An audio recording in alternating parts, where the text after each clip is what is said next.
Hello book readers, welcome to our channel The Book House. Today we will be talking about the book The Power of Your Subconscious Mind by Joseph Murphy. This book explains how to access the potential of the subconscious mind. Accessing our subconscious mind can make us happier and wiser. It has the potential to lower mortality rates. It can also help you make money and assist you in finding the love of your life. The subconscious mind has the power to improve people's lives. Joseph Murphy conducted years of research on the world's major religions.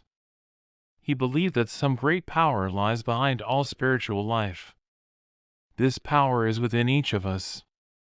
The law of the subconscious mind works for good and bad ideas alike.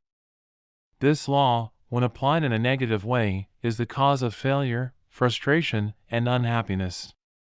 However, when your habitual thinking is harmonious and constructive, you experience perfect health, success, and prosperity.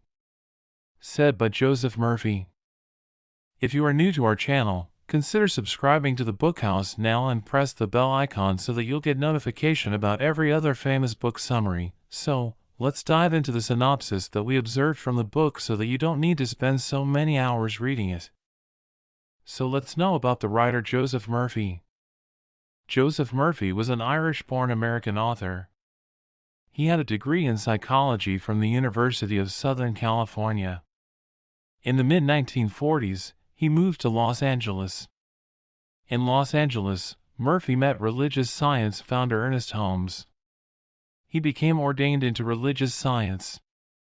He went on to teach at the Institute of Religious Science.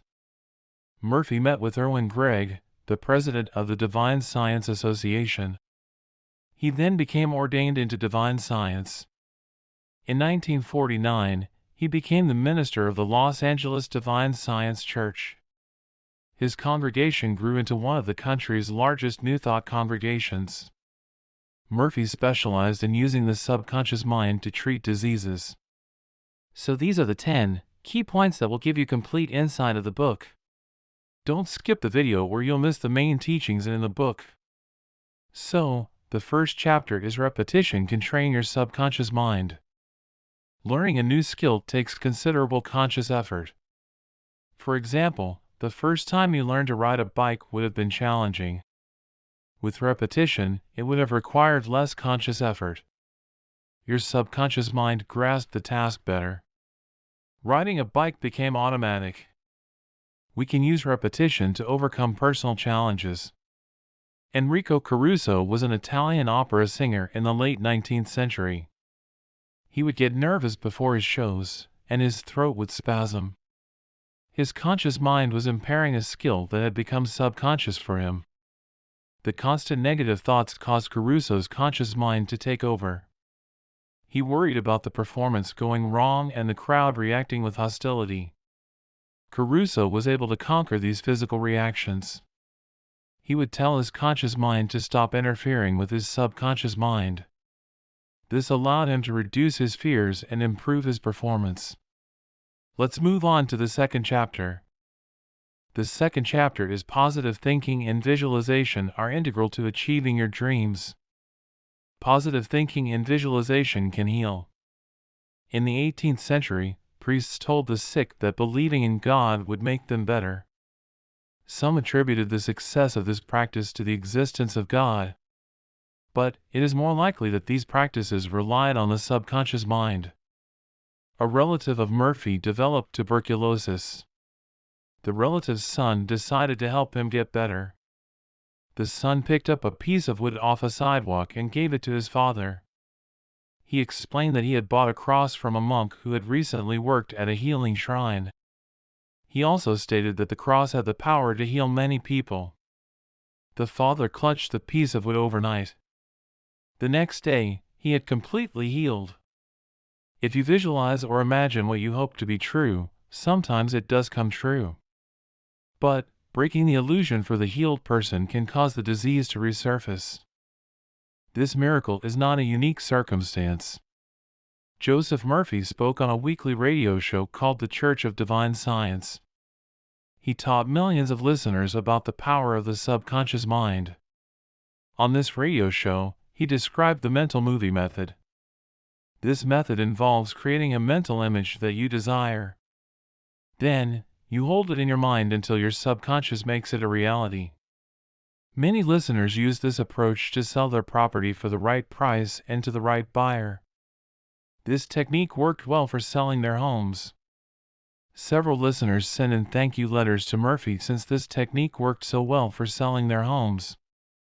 Moving on to the third chapter. The third chapter is to utilize your natural ability to self-heal. You can activate your subconscious mind by allowing your body to self-heal. Sleeping on a decision is one of the most effective self-healing approaches. Your brain needs time to consider options. It can allow your subconscious mind to communicate the best option. A woman had a job opportunity on the other side of the country. The salary was double what she was currently earning, but she was unsure whether it was worth the money. Instead of making a rash decision, this woman went to bed early and slept on it. She was letting her subconscious mind influence her decision. In the morning, she decided not to accept the offer. She listened to her subconscious mind and rejected the offer. 3 months later, she realized that she had made the correct decision. The other company had filed for bankruptcy. Occasionally, we need to give our subconscious mind room to improve our lives. The subconscious mind processes data faster than the conscious self. It also uses different methods. Letting your gut work overnight will help you think clearer the following day. You will also have more confidence. The unconscious realm feeds off belief. So, if you believe you are in good health, your subconscious will self-heal. Faith is also a universal process of self-healing. Healing thoughts can heal all sickness, ailments, and traumatic events. Our unconscious mind can complement medicine and science. Even pseudoscientific historical approaches have healed many people. Healing through touch is one example. In these instances, it is not the healers who heal. Instead, it is the individual's unconscious mind. Self-healing also establishes placebo effects. The placebo effect occurs when an individual takes a substance that is not a proper treatment. But taking this substance makes them feel better. The most famous example is giving participants sugar tablets rather than actual medication. Placebos often work as well as genuine treatments. Doctors have found that the placebo effect has various physical and psychological benefits. Some placebo experiments have produced better results for heart rate, blood pressure, and other aspects of health. The main thing is that our mind is stable in health and well-being. Joseph Murphy would attribute this effect to our unconscious mind. Belief in the genuineness of a treatment is not necessary for it to work. Instead, we should open our subconscious field to questioning and challenging standard views. When you feel drowsy, your subconscious mind influences your faith in the treatment. This drowsiness is how praying to God can sometimes help individuals to heal. Praying shuts out your conscious realm. It allows the irrational, subconscious mind to work properly. Moving on to the fourth chapter. The fourth chapter is to let go of all negative thoughts. Joseph Murphy quoted, "What the other person says or does cannot really annoy or irritate you except you permit him to disturb you. The only way he can annoy you is through your own thought. For example, if you get angry, you have to go through 4 stages in your mind. You begin to think about what he said. You decide to get angry and generate an emotion of rage. Then, you decide to act. Perhaps, you talk back and react in kind. You see that the thought, emotion, reaction, and action all take place in your mind. When you become emotionally mature, you do not respond negatively to the criticism and resentment of others. Our natural reaction is to adopt negative thoughts about circumstances. Instead, we should attempt to choose happiness. Negative thoughts are detrimental. They affect your emotions, and they also prevent you from succeeding. An associate of Murphy worked day in and day out. The long working hours meant he neglected his family. His blood pressure also increased to an unhealthy level. This associate had a negative view of why he worked so much. He felt guilty about not doing the right thing by his long-deceased brother. The remorse he felt came from a place of negativity. These negative thoughts made him behave in a way that punished himself, his wife, and his children. He did not realize that these long hours were not his boss' fault, they were the fault of his negative thoughts. Let's see what is our fifth chapter from the book. The fifth chapter is Fears Are Just False Thoughts. You grow old when you lose interest in life, when you cease to dream, to hunger after new truths, and to search for new worlds to conquer. When your mind is open to new ideas, new interests, and when you raise the curtain and let in the sunshine and inspiration of new truths of life and the universe, you will be young and vital. Said by Joseph Murphy. Fear is an emotion that troubles us throughout our lives. When we were young, we were fearful of monsters under our beds. As we grow up, we continue to have fears in the shape of money worries. False thoughts are the cause of both these fears. We challenge these fears by challenging our thoughts. Aging is a widespread fear for adults. We can overcome this fear by changing our thoughts about aging. Aging only happens when we stop learning new skills. Staying young isn't about age, but about remaining active and doing things we enjoy. An executive that lived near Murphy and who retired at 65 had spent most of his life learning. He did not view retirement as something to be afraid of, but as another learning opportunity. He started learning new skills, such as photography. Likewise, he sought opportunities to travel the world. Finally, this man became a lecturer on how to age well. Murphy's father set out to learn French at 65. 5 years later, he was a specialist. He then started to study Gaelic. Again, he reached a level that meant he was teaching it until his death at 99. If we keep positivity and learning at the forefront of our minds, we will feel younger and, it seems, live longer. Moving on to the next chapter. The sixth chapter is Combining Visualization and Personal Passions can considerably improve your life. Visualization can also help you attract money. If you combine visualization and your passions, money will come into your life. Picturing your desired end goal in life will feed your subconscious and help you reach this goal. A young Australian boy wanted to become a doctor and surgeon.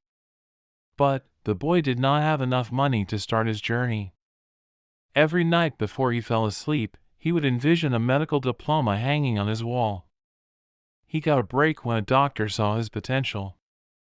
The doctor taught him how to sterilize instruments and give injections. The boy used the money earned from this work to pay for his medical school tuition. Combining your passions with positive visualization leads to initial success. This success motivates you to excel further. The seventh chapter is Your subconscious can help you find the ideal romantic partner. We can even use positive visualization to find the perfect romantic partner. A teacher known to Murphy used visualization for this purpose. This teacher had 3 ex-husbands. Each of these ex-husbands was weak and passive. These were not the qualities that she desired in a partner. She was a relatively masculine woman with a dominant personality. She was attracting men with the opposite character to what she desired. But she then used her subconscious to mentally construct an image of her ideal partner.